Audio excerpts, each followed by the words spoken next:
Many symbols of racism, religious bigotry of the worst kind still lives on.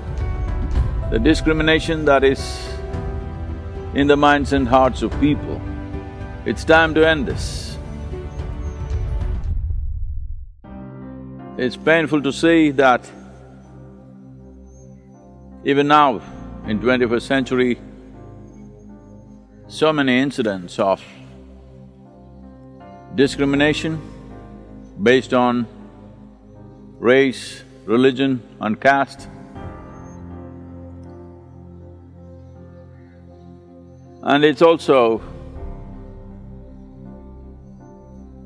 nice to see that today there is a movement across the world inspired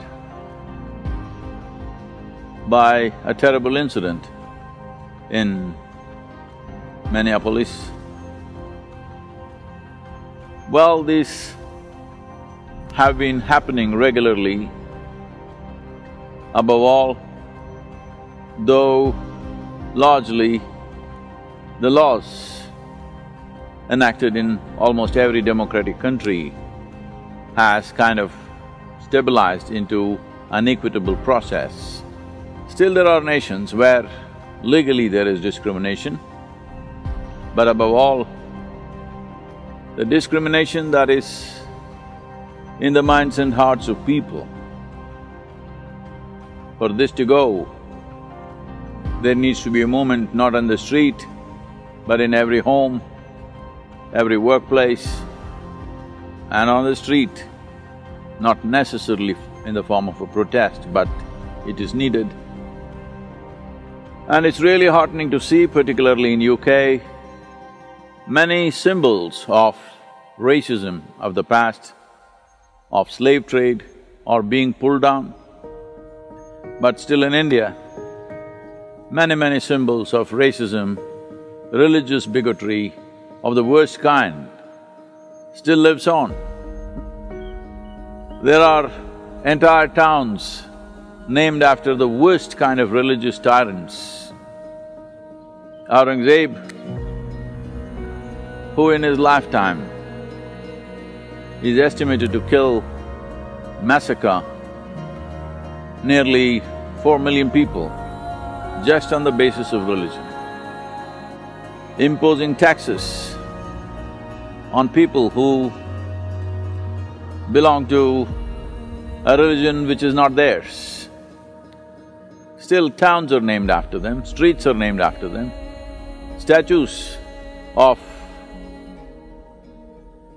British imperialism, which essentially represented a racist attitude towards the Indian people, still lives on.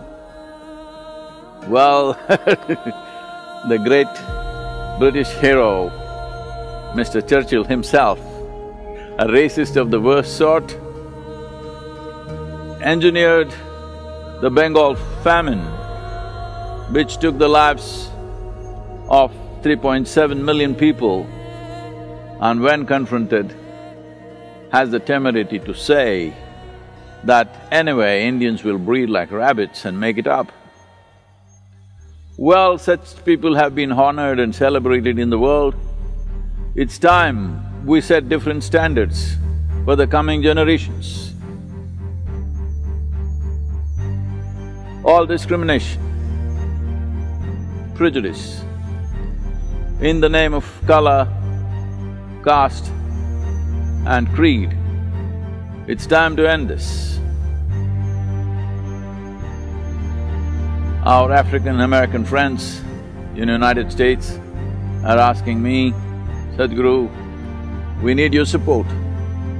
Well, the color of my skin itself is a support, and I've spoken strongly about this.